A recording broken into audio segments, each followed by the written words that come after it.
ಸ್ವಾತಂತ್ರ್ಯ ಕೊಟ್ಟರೆ ನೀವು ತಂದು ಬೀದಿಲಿ ಇಟ್ಟರೆ ನಮ್ಮ ಊರು ಎಂದು ರಾಮರಾಜ್ಯವಾಗದು. ನಮ್ಮ ಸುತ್ತಿಗಿರೋ ಶಾಪ ಬಿಟ್ಟು ಹೋಗದು. ವೇದಾಂತ ನುಡಿವ ನಾಡಿನಲ್ಲಿ ಹೀಗೇಕೆ ನೀವು ಬಾಳುವಿರಿ?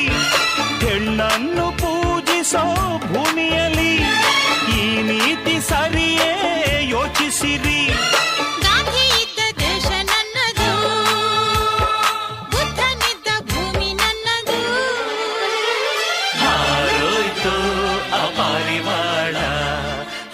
ಸೋಯ್ತು ಈ ರಸಗವಳ ಕಾಗೆಗೂಗೆ ಹಾಗೆ ಕೂಗಿ ಬಾಯಿ ಒಣಗಿತು. ನಮ್ಮ ಮುದ್ದು ಗಿಳಿಯ ಹತ್ತು ಹೊತ್ತು ಹೋಯಿತು.